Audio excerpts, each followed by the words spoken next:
In the annals of skepticism, my family and I could easily claim the title of world's biggest skeptics. We possessed an almost compulsive need to question, analyze, and rationalize every strange event that crossed our paths. That's what makes the events of that fateful day so utterly confounding and inexplicable. It all started with a seemingly innocent exchange. I remember walking downstairs to the kitchen one afternoon, and there was my brother, minding his own business. As I reached for a glass of water, a curious thought entered my mind. Turning to my brother, I asked him point-blank if he believed in ghosts. He paused for a moment, his expression reflective, and then shook his head in negation. However, he wasn't done yet. With a hint of hesitation, he began to recount a peculiar tale, one that bordered on the paranormal. His story left me intrigued, and I couldn't resist delving deeper. With an air of trepidation, I asked him if he had ever tried to spook me upon my return from school. I had my own chilling tale to share, and I intended to follow up with it after he responded. My brother's answer seemed genuine, as he claimed to have merely playfully shot a Nerf gun bullet at me while I was engrossed in front of the computer. Though the memory did evoke a faint recollection, little did he know that what had happened in the 7th grade far surpassed that innocent prank.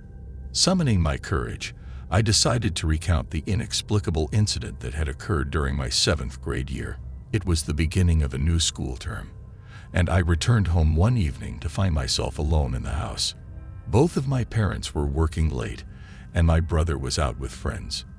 As a child who was naturally cautious, I had developed a habit of being exceptionally quiet when home alone. I reasoned that if I made minimal noise, the chances of an intruder hearing me would be diminished. Little did I suspect that my instincts might have been more astute than I ever imagined. I made my way to the bathroom, still unsuspecting of the eerie events that would soon unfold. Just as I was about to flush the toilet, a loud thud emanated from my brother's room, prompting me to assume that he was preparing to leave. With the sound lingering in the air, I proceeded to wash my hands, but the house fell oddly silent. It was as though the air itself had frozen, and yet an unsettling feeling gnawed at my core, akin to the sensation of being watched or listened to intently. Despite my initial urge to dismiss these fears as mere paranoia, I couldn't shake the strange intuition that something was awry. With no means to contact my brother, as I had left my phone elsewhere, and the noisy house phone out of the question, I strained my ears to listen for any abnormal sounds. To my astonishment, I heard voices, but they weren't familiar. They didn't belong to my brother, nor could they be attributed to my father. Instead, there was a deep, low muttering that sent shivers racing down my spine, as if the speaker's voice was intentionally obscured, leaving the words unintelligible. Suddenly, an ominous pounding began, slowly growing louder and closer, seemingly coming from my brother's room and heading directly toward the bathroom door. Fear surged through me, urging me to move away from the door. Positioning myself near the window, contemplating an escape route should the need arise. My young age and physical vulnerability rendered any thoughts of confrontation unthinkable, so my sole focus was finding a means of evasion. The pounding ceased abruptly, right outside the bathroom door, leaving me paralyzed with trepidation. In a desperate attempt to conceal my presence, I covered my mouth, stifling any sound that might betray my location. The seconds ticked away agonizingly slow as I waited in agonizing silence, hoping the intruder would eventually depart. The mysterious intruder seemed to move downstairs, and I could hear the sounds of movement and crashes on the stairs platform, and at the bottom. The muttering ceased, and shortly after, the door opened and closed, setting off the alarm system. My mind raced, trying to gauge the extent of the danger, but uncertainty clouded my judgment. As I stood by the door, clutching the doorknob, a nerve-wracking noise erupted from the small laundry chute door located next to me. It was a terrifying, relentless pounding, as if someone were trying to force their way through with a broom or similar object. Helpless and petrified, I could only watch as the pounding reverberated through the laundry chute door, praying it wouldn't burst open. Time seemed to stretch on infinitely, and I remained paralyzed in awe and terror. Finally, the pounding ceased, leaving me alone with my anxiety, confined to the bathroom as if it were a sanctuary of sorts. I waited in that small space for what felt like an eternity, my mind racing with unanswered questions. Eventually, I mustered the courage to call my parents, but they didn't answer. Waiting anxiously, I resolved to barricade my door to ensure no one could enter, even though I lacked a proper lock. When my parents finally returned home, I recounted the horrifying ordeal I had endured. Much to my dismay, they didn't believe me. My own brother, upon hearing my story, was skeptical as well. However, as I shared the account of my inexplicable encounter, I saw my brother's expression change. He seemed taken aback, and I could sense the genuine shock in his eyes. It was then that he shared his own unsettling experiences of hearing strange noises from the attic that once connected to his bedroom. The discovery that he, too, had encountered inexplicable events left us both bewildered and seeking answers. To this day, the memory of that harrowing experience remains etched into my mind. Despite my relentless quest for answers and rational explanations, the enigma persists, leaving me with a profound sense of disquiet and wonder. What was it that I encountered that day? Who, or what, was behind those inexplicable and chilling events? Perhaps the truth will forever elude me, and I am left grappling with the unknown. My name is Alyssa, and at the time of this incident, I was a 16-year-old living with my mom in a rundown apartment in the Bronx, New York. Living in the Bronx was an unsettling experience, with sketchy characters always lurking around. Walking alone at night was particularly scary, given the creepy atmosphere and small, eerie apartment with strange neighbors. Our apartment was located on the 7th floor, second to last in the hall, and our neighbor, who owned the last apartment in the hall, seemed to always be sitting outside his door or on the windowsill. He would stare at me intently whenever I entered the building, even if my mom was with me. My mom warned me to stay away from him, but we didn't even know his name. He was an older black man, probably in his 60s, with very little gray hair left on his head. The most unsettling part was his emotionless expression whenever he looked at me. Then, one day, things took a disturbing turn. Whenever I saw him in the hallway, he would say hello but call me by my name, which was even more creepy. I couldn't figure out how he knew my name, but I never dared to ask. One night, my mom was working the night shift, and I found myself alone at home. When I returned around 9:00 p.m., the neighbor was, as usual, sitting on the windowsill, seemingly having no other engagements in his life. As I unlocked the door, he asked me if my mom was working that night. Regrettably, I nodded in response, and he just nodded back slowly without saying anything further. I entered the apartment and closed the door, wanting to be away from him as quickly as possible. After arriving home, I decided to freshen up a bit, have a snack, do some laundry, and take a shower. While I was in the shower, I heard a strange grumbling noise. It worried me, but I couldn't pinpoint its source. Concerned that someone might be in the apartment, I quickly got out of the shower. I heard a similar noise coming from outside the bathroom, near my bedroom. I dressed hastily and searched my room, fearing I might find an intruder. Instead, I noticed a tiny hole in the wall. As I inspected it, I realized that it led to the other side, connecting my apartment to the creepy neighbor's place. Suddenly, the pieces fell into place, and I understood that the noise in the bathroom was probably him drilling the holes to spy on me. Overwhelmed with fear, I called my mom immediately and explained everything to her. While on the phone, there were forceful knocks on the apartment door, and it was the neighbor yelling for me to open up. My mom panicked and urged me to call the police while she rushed home. Luckily, the response time of the Bronx police was fast, and they arrived at my door within minutes. My mom returned home about half an hour later.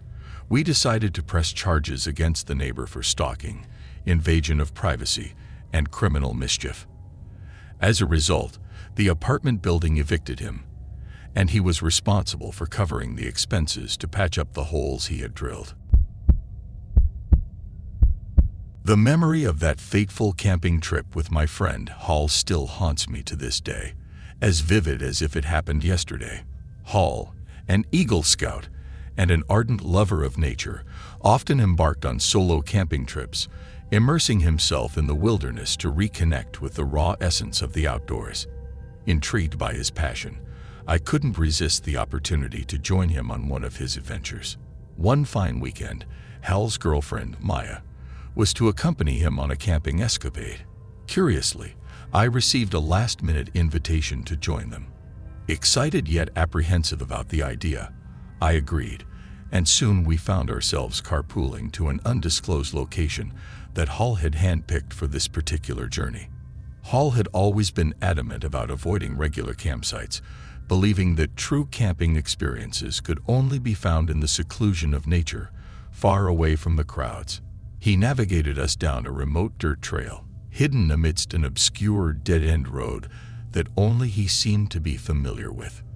The further we ventured into the woods, the more the signs of civilization receded into the distance. After a brief drive, Hall stopped the car at an inconspicuous spot. It took me a moment to realize that this was our intended destination. We unloaded the trunk, revealing a plethora of camping gear: tents, sleeping bags, food supplies, toilet paper, and a comprehensive first aid kit. Hall explained that he had packed more than usual, intending to make this trip a bit more comfortable for Maya and me, despite his inclination for minimalist camping. Once the setup began, Hal, in his organized manner, assigned us tasks. Assembling tents was something I was familiar with, so he instructed me to take care of that aspect.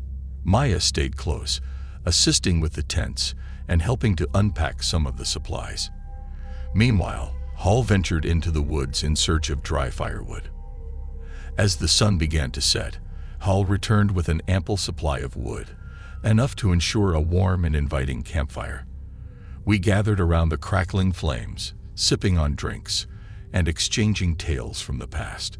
Most of the anecdotes were from before Maya joined their group, but she listened attentively, seemingly captivated by their stories.